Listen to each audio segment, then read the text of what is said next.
I'm Heather from booktubes, and today's fantasy romance recommendations. I do have this video from a year ago or so. I'll link it. So all of these are books that are not in that video. I grew up as a fantasy reader. I read fantasy as my favorite genre for years and years and years, but I also always loved the romance subplot. That was my favorite part.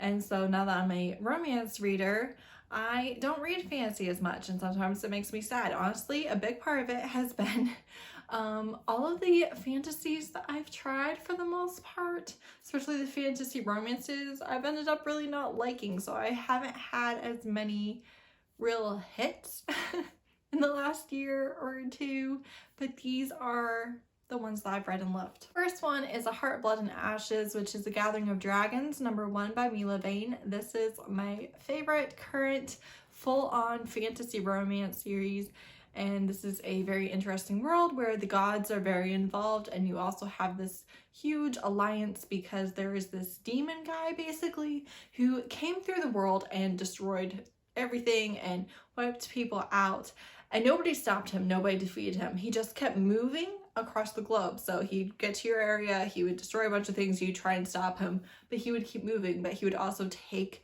a lot of your people in his following. And there's news that he's basically come all the way around the world and is coming back. So people are trying to stop him and there's no way to stop him. And so you're following all of these different leaders of the countries and stuff as they try and stop him, and each one is a romance. So the first one, this one, is a princess who has been locked in a tower her entire life. She's weak and feeble, and she's also disabled due to injury, and she's also one of the smartest people you're ever going to meet. She is kind but also manipulative, and she has a great desire to rule and serve her people well. So her dad is the king, and he's not supposed to be king. It's supposed to be a matriarchy, but basically he poisoned her mother and then imprisoned her, right? So the people of her country don't even know that they have a princess. So at the beginning of the book, our hero, his parents are murdered by her dad. And the alliance is basically like, we decided that they broke the truce, there's nothing you can do about it, or the whole weight of the alliance is going to come down on you and your people. And his people are tribes people. He's a warlord barbarian that rides horses on the plains and is the general, and he has really been a huge part of protecting this alliance, but he's very angry, so he sets out to get revenge, and his goal is to kill her. And her goal is to get him to marry her and give her a child so she can rule and actually defeat her father. And so it covers about a week. It's a journey story. They are on a road trip, and he really does not believe her and hates her for something that she didn't do. And her hands are tied in a lot of different ways, but she is trying to make him see. It's so interesting, the different ways that she did it. So there's content warning for death of an animal, death, murder, threatening. He's very alpha. He also really does not believe her, and he doesn't treat her that great at the beginning, but he will. And his people cannot abide liars. So if you lie, you're pretty much the scum of the earth. Next, I have That Time I Got Drunk and Saved a Demon by Kimberly, Lemming. This is fun. It's a novella. It's lighthearted and humorous. I really enjoyed it. So you have a cinnamon farmer who is attacked by a demon, and then the next day the demon shows up at her kitchen window and is like, hey, you're gonna go on a quest with me or I'm gonna kill your whole family. Okay. So they do go on the quest, and she basically learns that her entire religion is false and that the demons are not these scary monsters in the dark that she's been led to believe.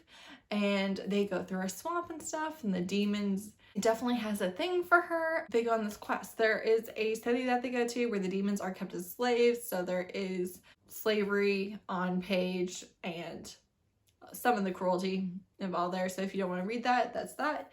But it is overall very lighthearted and humorous. Next, I have Evil Twin by Wilde, which is also shorter, lighter, funny. This is the general is the twin brother of the king. The king is a loser. We don't like him. He's an idiot.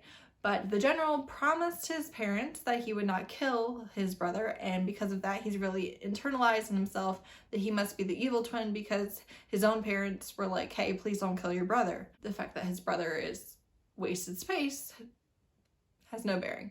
So his plan is that the visiting princess that is to be his brother's bride, he will seduce her, take her virginity, have the royal family walk in. His brother won't want her because he took her virginity. She won't be able to not marry him because he took her virginity, and they have proof of that. And then he will be able to marry into that royal family, take over her country, and rule it without ever having to kill his brother, the king. And this is some of my favorite everything. You got morally gray characters. You have a hero and a heroine who are each other's equal and really deserve each other. You have good communication, good steam, humor. You have insight into people. I absolutely love it. Then I have The Queen's Line, which is Inheritance of Hunger #1 by Kathryn Moon. This is a reverse harem polyamorous fantasy romance where the Queen's Line has a sex magic, and their magic creates magic and it puts it back into the country, but they get that from sex. So because they have insatiable appetites, they have many men to help with that. And the princess doesn't have the hunger. And so she goes to try and figure out what's wrong. She's forced to choose her men anyways, but the hunger's not there.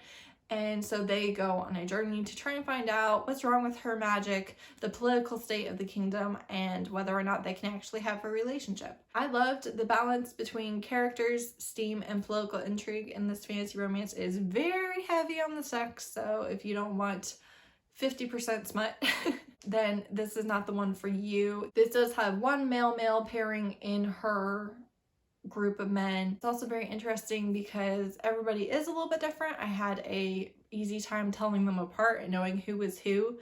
And I also really liked how she kind of pushed back against what was expected of her and her magic. Then I have Leviathan Song, which is the Boundlands #1 by Elsie Winters. The prequel to this is Green-Eyed Monster, which is a novella that I absolutely adore, but this full length is a little bit more fantasy because it goes back and forth between kind of a contemporary modern world and the fae and other magical realms, and there are gates that you can go through, and we are following, she's an elf, and she can create golems, which is a very rare and significant power, and people are coming after her to try and make her, and she doesn't have this combative sort of magic, so she's sort of at risk. And you have this male siren who's very bitter at the mating bond that left his dad an alcoholic and someone who didn't care, and so he really doesn't want to get involved with anyone, but because of his siren ability, one, he can attract people, but also if he does end up bonding with someone, he will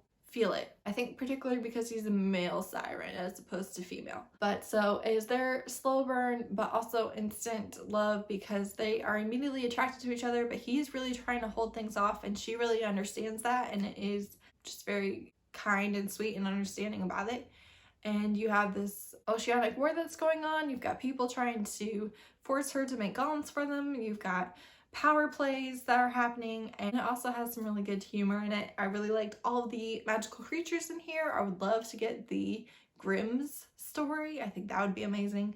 But yeah, really love this author. I've read the 2 books that she's put out, and I'm highly anticipating her other work. Lastly, I have The Battle Prince's Prize Bride by Nikki Clarke. This is a novella. It is aliens, but definitely has a fantasy vibe versus sci-fi. So they're fighting with swords in a gladiator arena and things like that.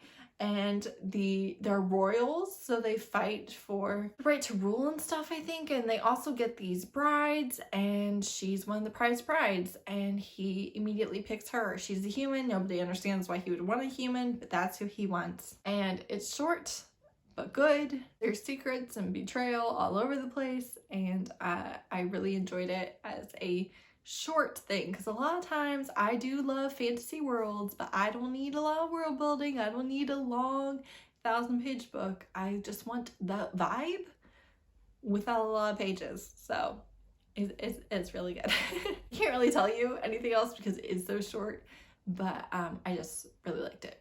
So that's it. Those are my new fantasy romance recommendations. Let me know any recommendations you might have for me. In a month or 2, I'm going to do a video that is my fantasy TBR because it is long and I'm not going through it very quickly. So I'm going to be doing that. But if you have a recommendation for me, please leave in the comments. Thanks so much for watching. Bye.